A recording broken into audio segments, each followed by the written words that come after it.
Level Up Latina partners with working women and mamas alike to guide them in achieving fulfilling career and life goals through financial empowerment, professional or leadership coaching, and personal wellness. Find the unique coaching you need to succeed. You're listening to Vero, Ceci, and Irene, and we are Level Up Latina. Welcome back to another episode of the Level Up Latina podcast. This is episode 154. In today's topic, we're going to be talking about loneliness in motherhood and the loss of identity that comes with it. So we're going to keep it. We had a recent episode about like keeping it real. So this is kind of like a continuation of that. We're going to keep it real and like all aspects that come with the motherhood and everything that it brings with it. The joy and sometimes the not so good times. And those are the things that sometimes we're afraid to talk about.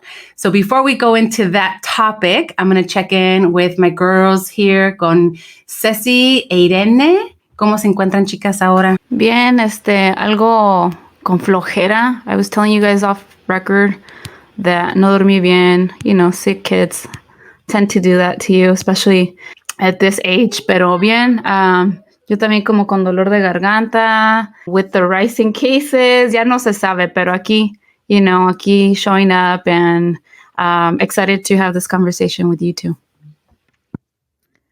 Excited too. I got my cafecito from Starbucks. I was starving right before this, so I ran to Starbucks, ordered ahead.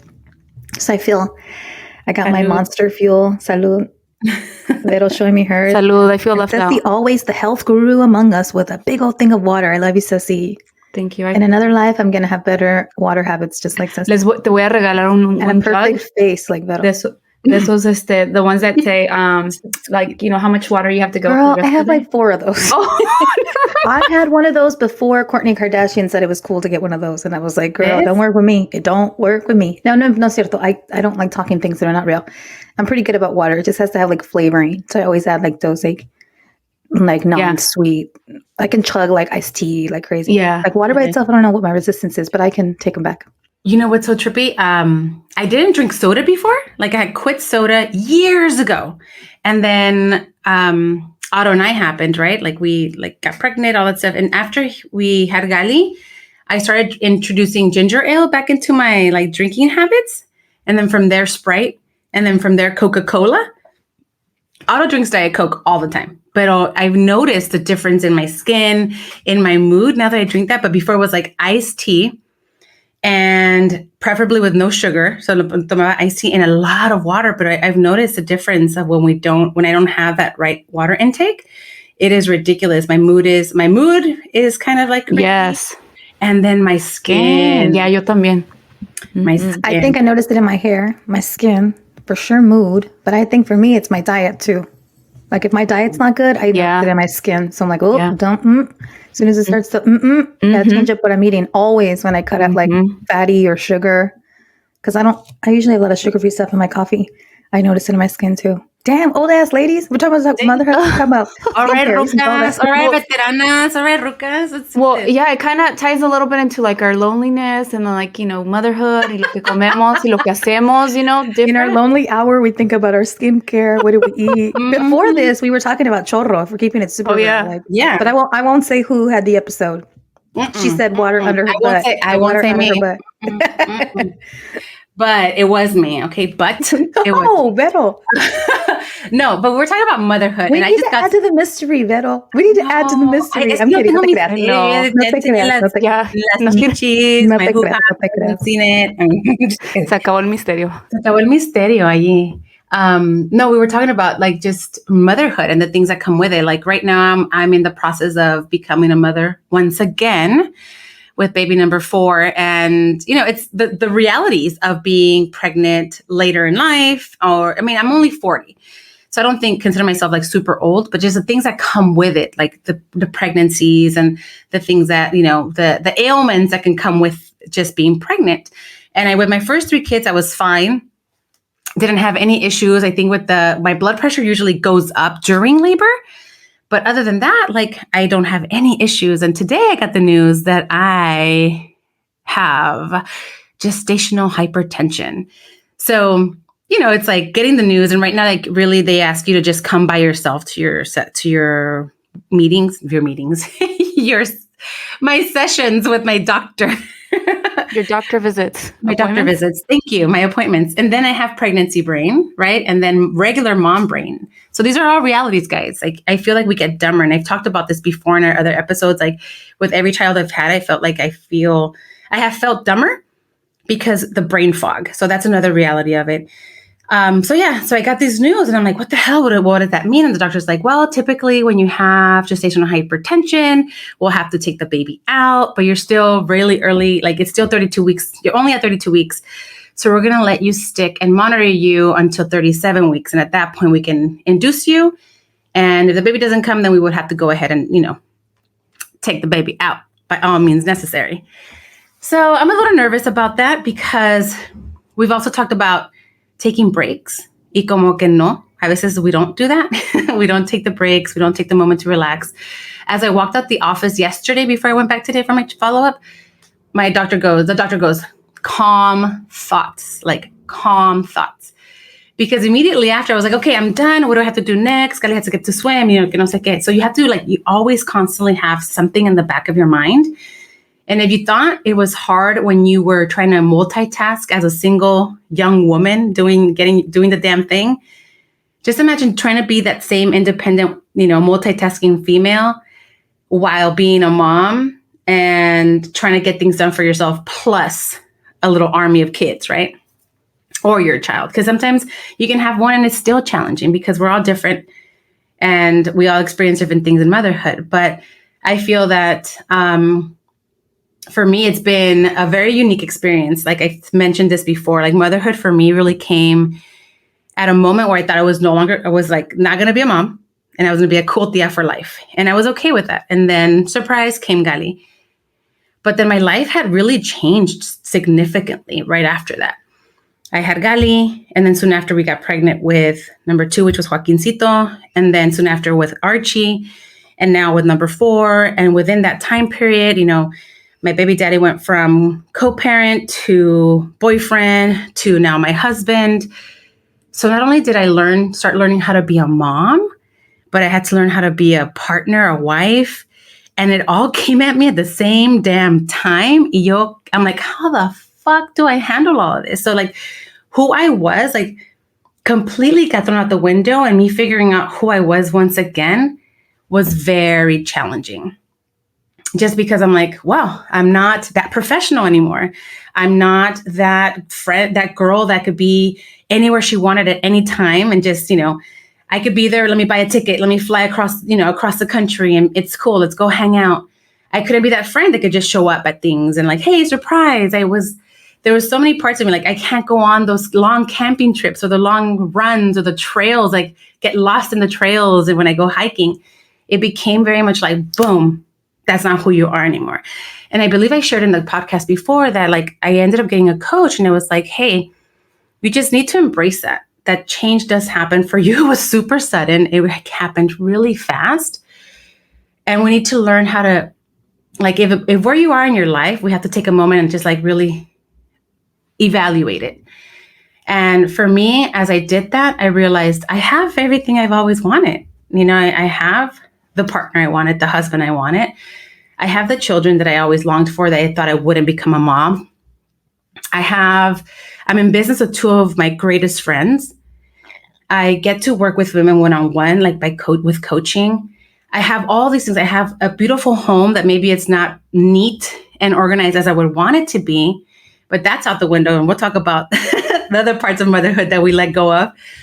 But I started evaluating all these things. I'm like, these are all checking out the boxes of things I wanted for myself in this moment in time. And I was like, can I just accept it, embrace it, and really just relish the moment that I got what I wanted, and be super grateful and thankful.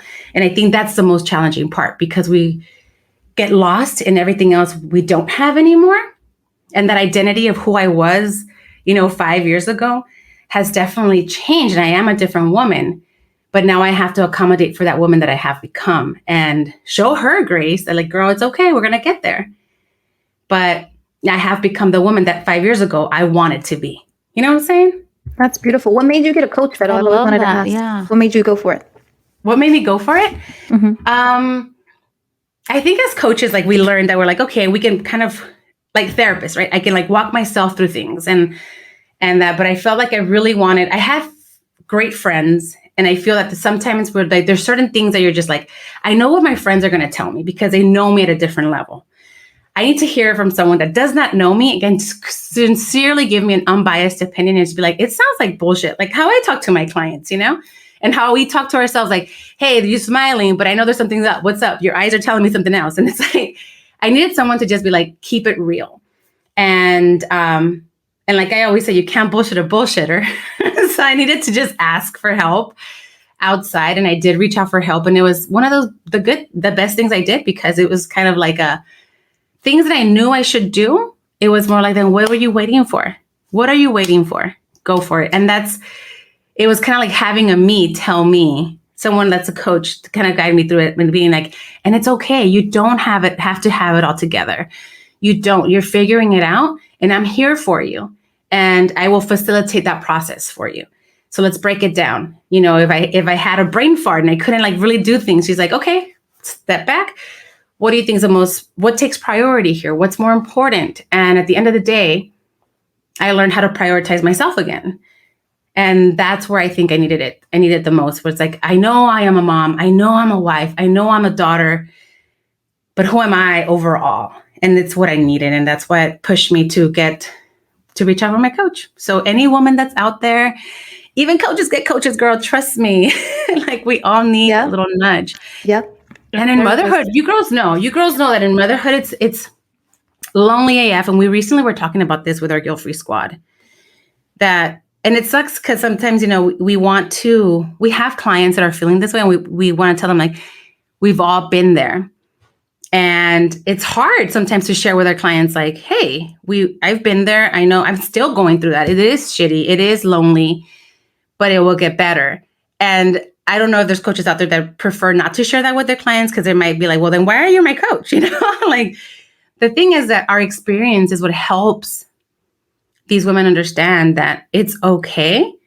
And even though things are really hard right now, they do get better. They do. And we just have to work through them. So that's the part where we have to really find the courage to put ourselves in those moments of like working through things. But yeah, for me, it was reaching out to a coach, really getting it together and all that.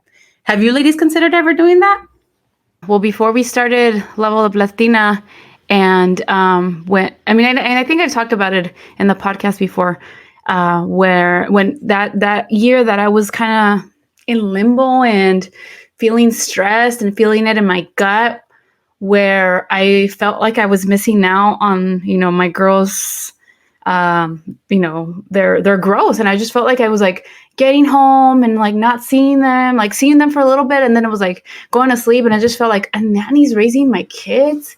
And I'm not, feeling fulfilled in my job. And I'm just like dreading, like driving in the morning. And I remember speaking to one of the partners at the law firm, and he said, why don't you talk to a coach? Why don't you, seek guidance in a coach? And fortunately, I found a Latino coach who happened to be a lawyer too. It's different because men, women, and then, he wasn't a dad, but still we had a lot of similarities. And working through him, that's how I decided like, hey, you know what? I'm ready to take this break from practicing law because I can't continue this way.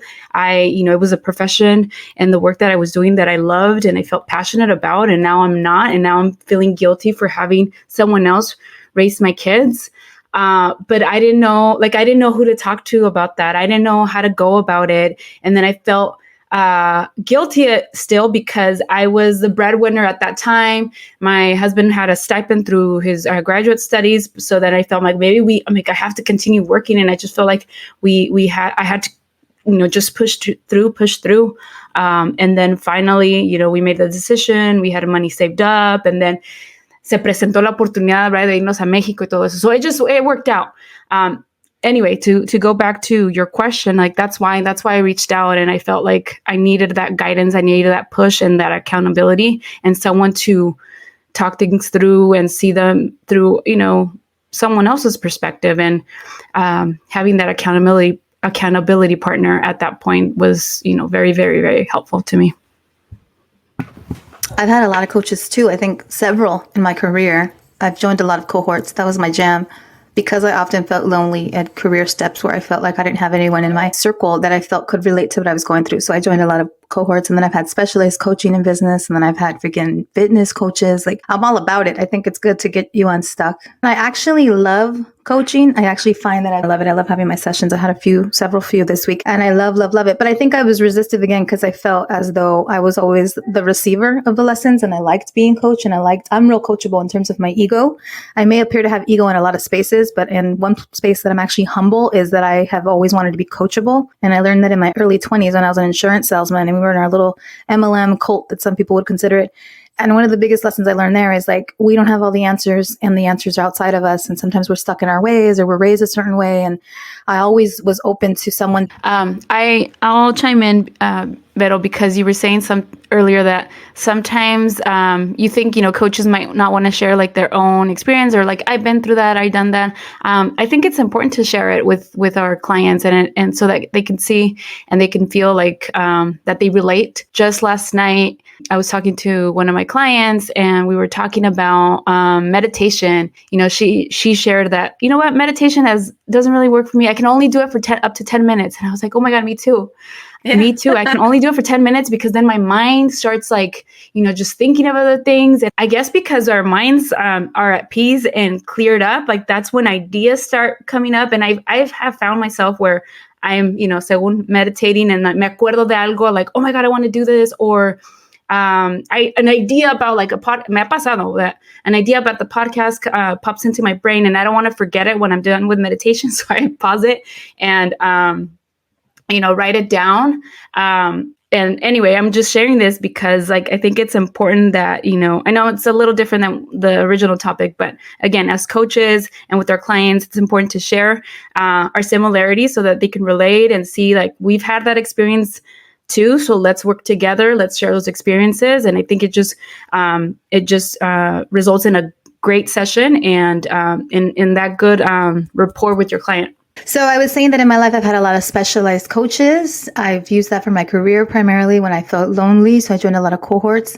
I've really come into my own. I've enjoyed coaching. I've enjoyed the dent that I'm making. I think that my clients stay, which is a great example of doing a good job. They tend to want to stay. They're longstanding, which has shown me that something that I believed was not true based on my results. So that's been really cool, me coming into the other side of being a coach. But I've definitely had a lot of coaches in fitness, in work, in marriage, those in the form of therapists with marriage therapy.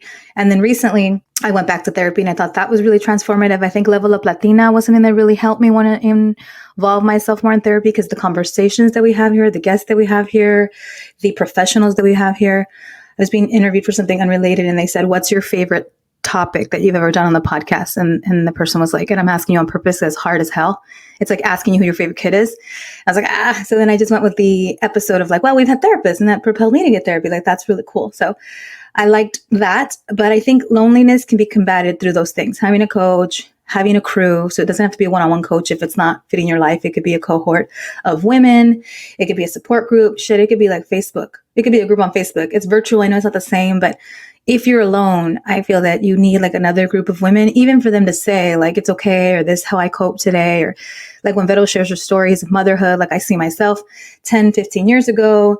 And I for sure went at motherhood alone in a lot of respects. My siblings were a lot older. Their kids were older. My friends didn't have kids. So my finances weren't tight. So there was a lot of reasons why motherhood was actually really lonely for me, but I didn't realize that until after. So that's kind of cool. And that same interview I mentioned earlier, I talked about loneliness. Kind of cool. I didn't realize it's later, or else it would have been a really shitty situation. I think I would have been depressed. Yeah. Honestly, I think I would have been sad. I think I would have been, I'm glad that I didn't feel, maybe my husband made me feel like I wasn't lonely. I also I'm like in me. So like I'm super social. So I never stopped being social. I actually feel like I was still social through having kids and inviting people in like La Bandera and the Instigator and having fun. I mean, I remember being 30 and having 2 kids and being on a yacht with Nadia and half naked bartenders and not wanting to have a pregnancy test because I might be pregnant again and I wanted to drink that night. So funny enough, I feel I wasn't lonely because it was a combination of being probably young, dumb, and stupid too when I was having kids, because I had my kids young. So now looking back though, when it was hard, I didn't have anybody to turn to. And when it was stressful, it was like me and Diego trying to pull it off. And I did have help, which was cool. But that doesn't combat the friendliness that's loneliness, because that conversation with Guilt Free Squad went from like loneliness to having help to like having a maid. And I was like, I had a maid. I was trying to help my marriage too by having a maid. So man, loneliness can lead to a lot of different issues because suddenly that was like, don't focus on the wrong.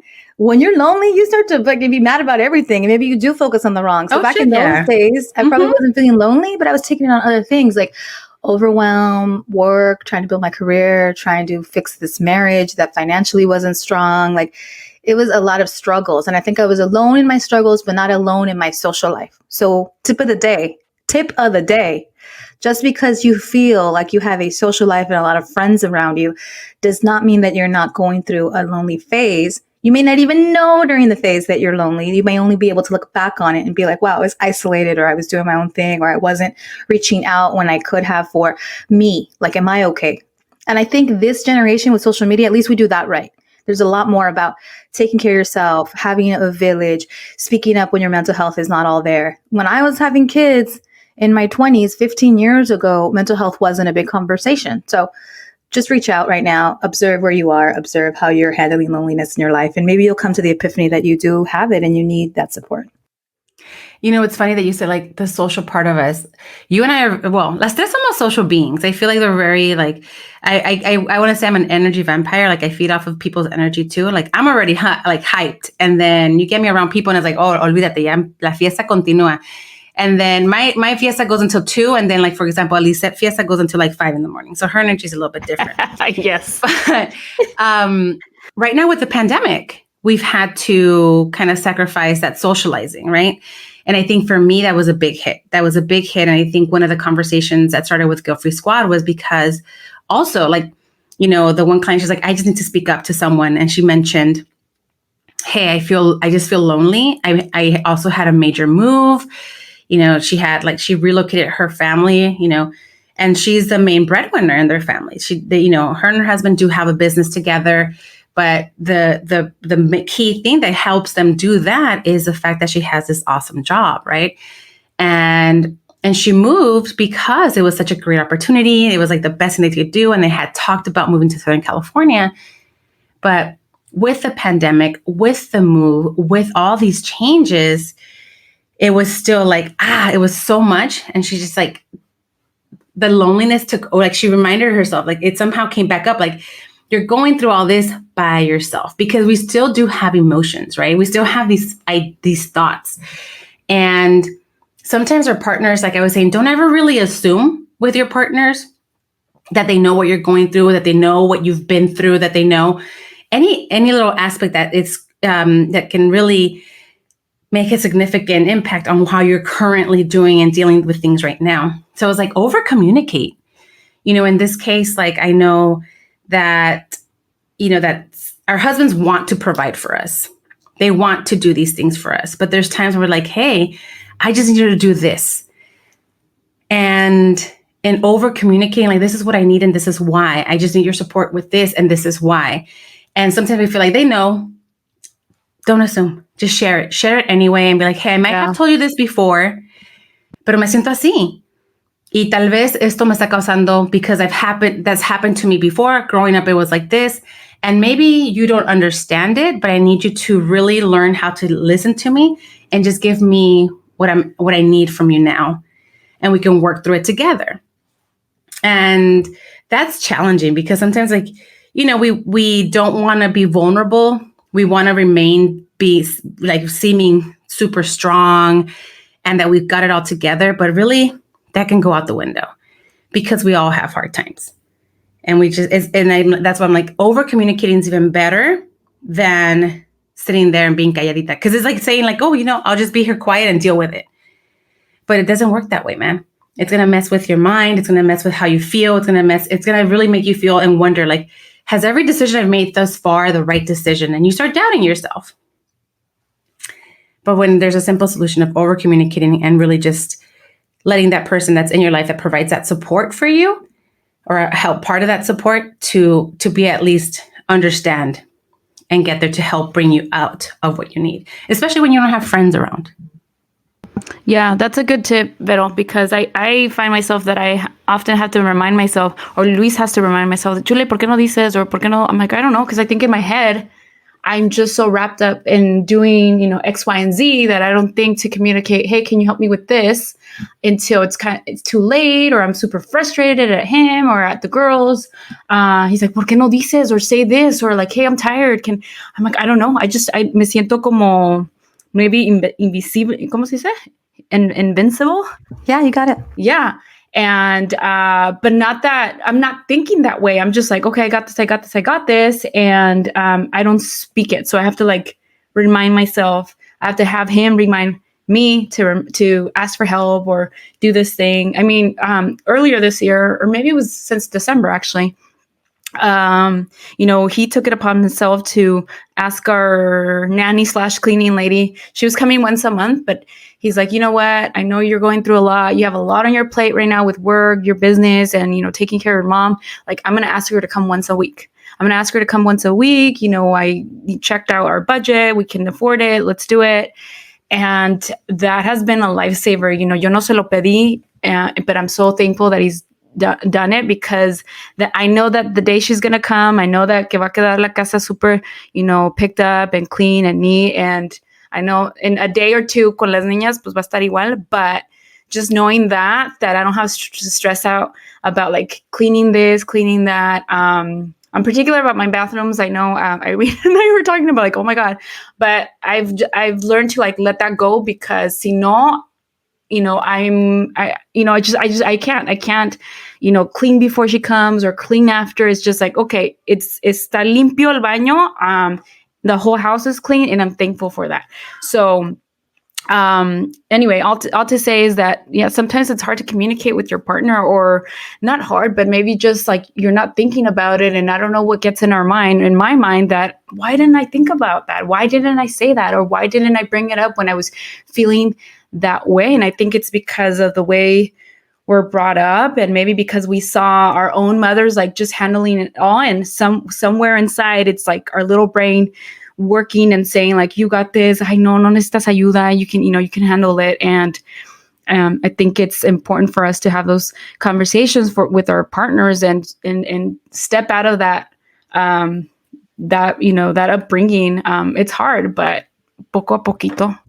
I have the opposite problem. I talk too much. I've talked too much my whole life. I overshare, I overcommunicate, but I'm sure that has to do with my upbringing, feeling kind of invisible in a crazy, chaotic life.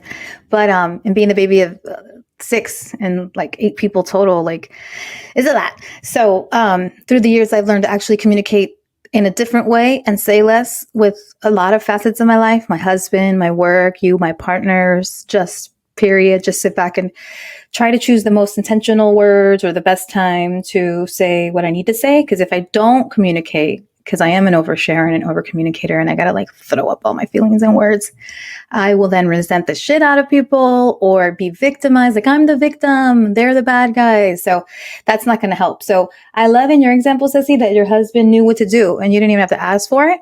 And I think that's like the magical place that a lot of marriages get to, that I think is really awesome. You learn to also communicate with each other. That isn't a way of just drain and problems and more miscommunication. Like, one example of that is Diego was replenishing our water. He likes to go get a lot of water jugs refilled. My whole family does not have the aversion to water that I do. And we go through a lot of water. And Diego put all of the big old jugs into the back of the car, and he didn't get it done that day. Pasó un día y otro día y otro día. And I'm like, he has forgotten about this water. I don't know what these kids are drinking. And I guess he had some spare water somewhere. He knows himself. But the jugs were annoying me as I drove. Like, click, click, click, click, click, click, click. And then my chairs that are in the back were in the yard, and they're getting sun, and the dogs are chewing on them. And I'm purposely going along with the story. But I sat in my car, maybe like the 5th day that I'm driving around with these huge water jugs that are just banging around everywhere in my car that I primarily drive. And I'm like, instead of calling him and making him feel bad about it, instead of guilting him, instead of nagging him, instead of like indirectly telling him, I'm going to try something different today. And lately I've been doing stuff like that that's different. And I think it goes a long way because less is more. And so I was on my way back from school, dropping off the kid. I knew he didn't have a meeting. So I just called him like, hey, babe, you want to go on a quick errand with me? Sure. He jumps in the car. He has no idea where I'm going. And I like drove him to the water spot. He's like, oh, yeah, I've been meaning to do this. Yeah. He goes, funny enough, honey. I went Monday, but I went to this special place where they clean the inside of them, but it was closed. But my man is my man. Like, that didn't mean like figure it out. Yeah. He was like, let's just leave it for another 7 days, you know, and I'm like me, where it's like, otra vez con esta madre. So we operate different. Like I operate kind of in the now. He operates in the I'll get to it and maybe it takes 2 weeks. But instead of communicating about that gap, which for many years I did, communicate about that gap and how we're different, just meet him where he is. He meets me where I am. Like there's such a gap there. And sometimes communication can't fix it. You just keep having that gap. So try other strategies. And in that case, I just acted in the moment, unemotional. And he may have not taken it bad, but I was like, don't want to ask them about this. Sometimes when you tell people, why has this been here so long? Like that can offend them. Like you get older and I think you start to realize like proper communication. Like I just offer to take them. Like anyway, it comes with practice, but I communicate less. I think we're going to say, so I ended up just filling them up myself. That used to be me, but then I resent the shit out of someone. That was me for many years. Diego loves those stories. Diego loves telling the stories of like, I took 3 weeks to buy a Christmas tree, so Irene just went and bought it by herself. And he loves that. He loves that's his wife, that if he takes forever, I'll just jump in for him. But through the years, I've also noticed like he's a man. And I'm a woman and we have to stand our own too. And I'm just not going to clean it up for you. So I like that has evolved in me too. It's so trippy. Like you women dated your husbands, right? You guys dated your husbands. You guys understood each other, like, or started understanding your communication styles kind of, right? Like to a certain level that you're like, I want to marry this person or I want to have children with this person. That wasn't the case for me. That was not the case for me. Y yo a veces pongo a pensar, qué pendeja, porque andaba allí buscando marido y el hombre ni me hacía caso. You know, like, you just wonder. So anyway, you know, we get together, we have a family, we become, you know, a husband and wife and we have a home. Pero esos, like those little issues, like that you thought that would typically will come up while you're dating or you're, you know, starting the beginnings of your relationship. Those are the things that we're going through right now. And that is where you're like, okay, we're fucking married now. Like we have a family. We need to communicate. Like, what do you need? And like, I mean, and I'm going to be honest, like for the most part, our relationship's really, really great. But there are those parts where like, he definitely operates different than I do. And, although he might say he's a planner, I don't see the planning. I think the planning comes only with him. Like in his mind, what he needs to do, what he has to get accomplished. And sometimes it takes time for these men to go away from thinking of the independent them to me as a family. And same for the women. Like when we're used to being alone on our own, like we just get things done. And then we're doing things. And like Ceci said, like, I'll handle it. I got this. And then it's now too much stuff to handle. But we don't want to fucking say it because they're like, pues, ¿qué van a pensar? ¿Qué va a pensar mi marido? He knows that I'm a toughie. He knows that I'm a tough cookie and that I can handle this shit. But the thing is, like, you know, it changes. And in my case, people could say, well, ¿para qué chingados tienes tanto plebe? You know, why are you having so many kids? But I'll tell you, like, you do what you want with your family, right? Yeah. If you choose to have one child, great. And sometimes one child is too much for some people, and I get it. You can choose to have 2 so that they have siblings. You can choose to have 3. In our case, we're going for number 4. And everyone's like, what were you thinking? You know, and I'm getting that from my family. Like, oh, pero ¿cómo lo vas a hacer? Tan chiquitos todos. I'm like, I get it. But this is something that we're willing to do. Is it challenging? Yes. But at the same time, we have to acknowledge that it's added more to the workload. And not even in the sense of like the laundry, ya saben, ahí se va a quedar. I sent you guys a picture on the Guilt Free Squad page. That thing takes me like a day and a half cuando me propongo. Oh, but it's girl. there for weeks, okay? A mí me dura toda una semana. Like, yeah, but it's there for weeks. Like, and I'll fold it and then it's still there because I don't have time again, right, to put it away. But at least now we have it structured. The thing is that it's hard when you really want relationships to work. And I think, Irene, you brought it up in the conversation, like marriage is hard. Marriage is work. And even then, like friendships are hard. Friendships are work. If you're not married and you listen to this, even that is work because like I had a friend that was going to dump me. And I think I shared that in an old podcast, but she was like, you know, she shattered her wrist and then I made a joke And then throughout that time, I didn't see her because I was busy with work and I didn't get to see her. But I assumed she was okay and she was being, people were checking in on her. I end up seeing her, take her to lunch, and she's like, "Where were you? I needed my friend." Was she a mom at that time? Yep. And she was a mom. And loneliness. Good detail. Keep telling the story, please. She was a mom. I wasn't yet. I was single. And she was like, "I needed my friend. She's like, you don't understand how much joy you bring into my life. You don't understand how much I care about you as a friend." And I'm going to get emotional, but it's so true.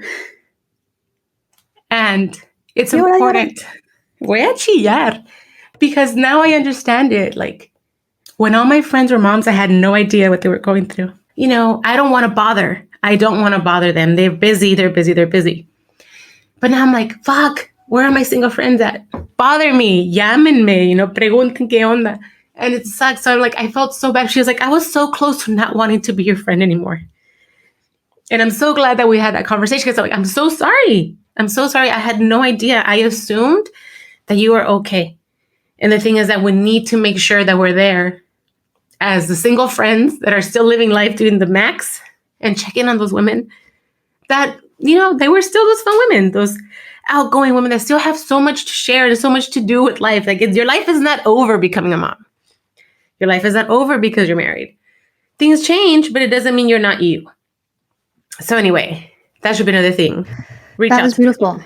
That was beautiful, Vero. Like, that was the best part of this entire episode so far. Like, chills, truth, vulnerability, honesty. Like, beautiful to hear that, like, your friendship came to the table and you rose to the occasion, and I give it up to her for being honest. And as a mom, I bet she felt it was a tough time and she needed her friends. So thank you for sharing that. That was like very, very beautiful, very real, very honest and raw. And if you're listening to this and you're one of Vero's single friends, she expects you to put her in her calendar this week. So call her, text her. If you're listening to this and you're not one of Vero's friends, send her soup. Send her money. She'll accept gift cards. Amazon is a preference, but I'll mention my Cash App at the end. Money makes you less lonely. Money pays for loneliness in ways that we don't realize.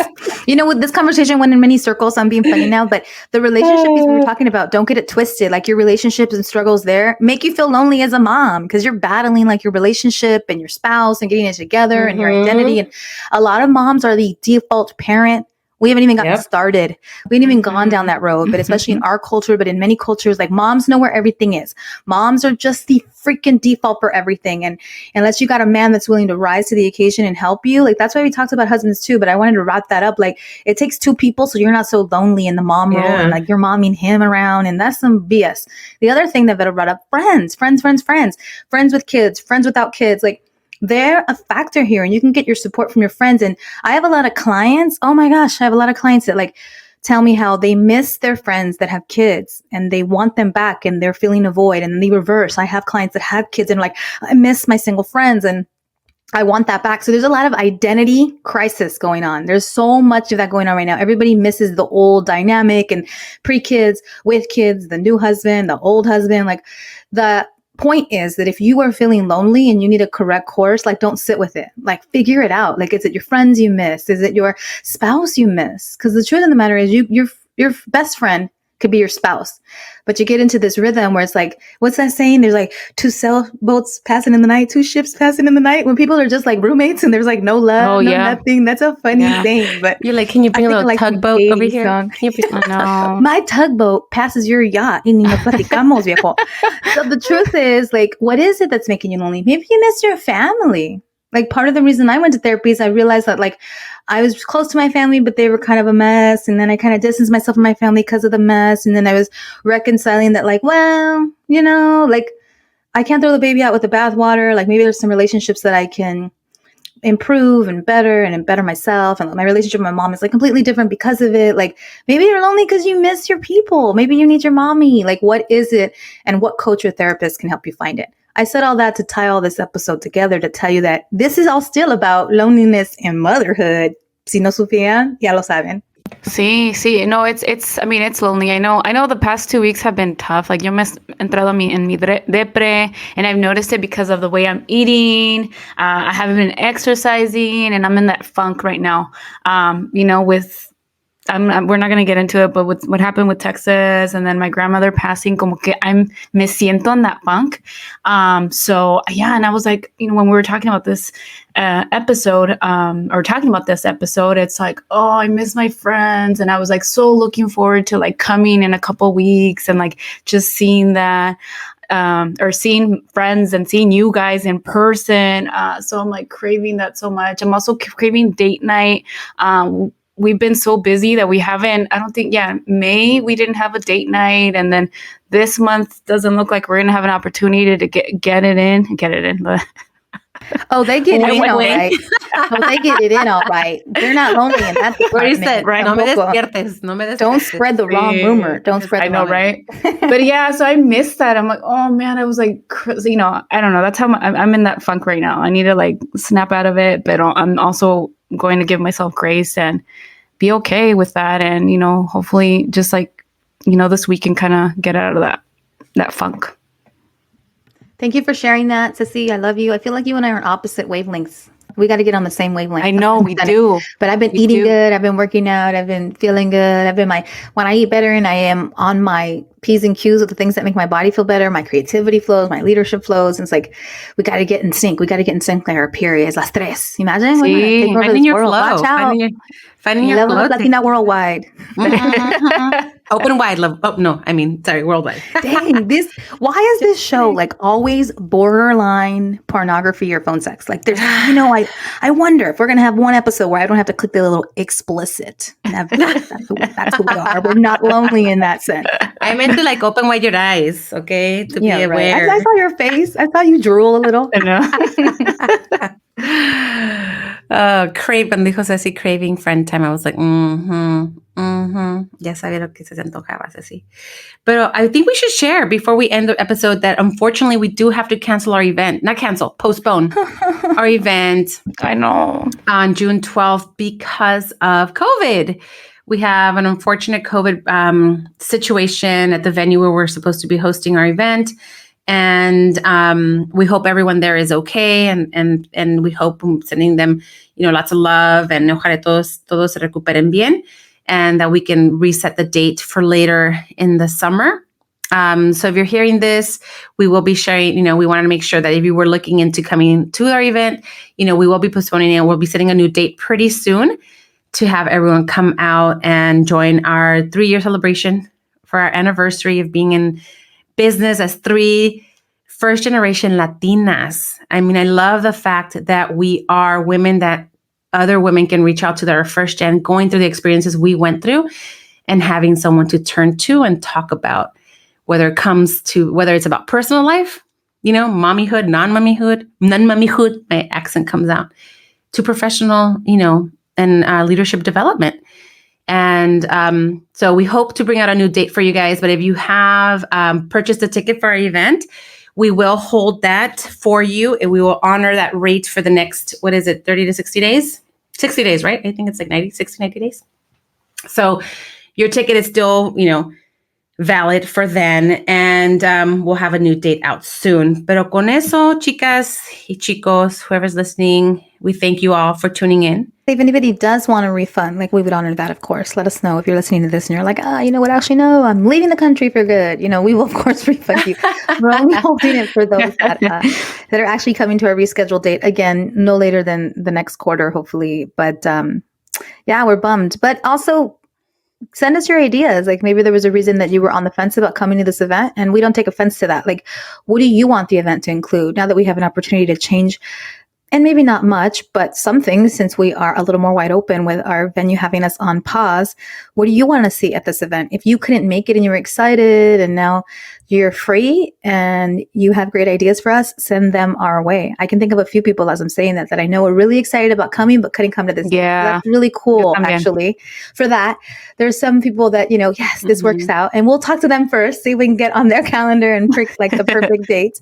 So let us know if it's a time of day that you prefer, if it's an evening, and give us your feedback. We are humbly requesting that because we want to make this the best event for you. So it's a 3-year celebration, more than about us and us 3 women, but about just business and togetherness and putting yourself out there and dreaming and going after it. So we're celebrating you that are coming. Like it's about you too. And that's why there's giveaways and motivational speakers and this adorable venue. There's all this stuff to make it about you and your growth and what you need. So it's a celebration for all of us. So give us your feedback to make this. And we purposely made it intimate because we know that, everyone with the restrictions, with COVID, with everything happening, that we're a little bit more cautious about being who we're around, who we give our time to, especially since it takes a lot more energy now to connect, since we've been lacking it for so long. So we purposely made it intimate to make sure that everyone's good, feels comfortable, feels seen and heard, because that's what matters to us. We want to make sure that everyone has a great time,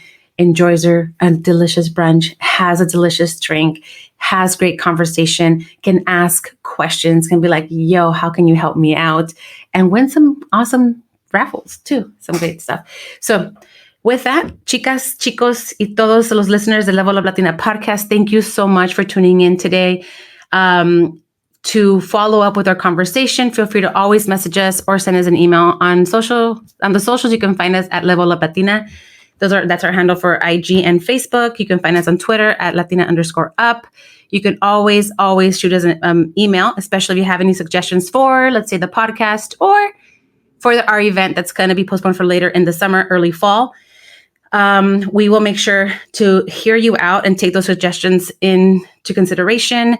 And you can email us to admin@leveluplatina.com. If you have any questions about our one-on-one coaching or our guilt-free squad, check it out. You can go to leveluplatina.com. You have all the information there to learn about, like I said, guilt-free squad, one-on-one coaching, any of our masterminds. So feel free to jump on there and get information. And if you would love to promote your business on our podcast, you will find the right information on there as well. So stay tuned. Thank you again for checking in with us. We love you all, and que pasen un buen día. Bye. Ciao, ciao. Bye. Besos.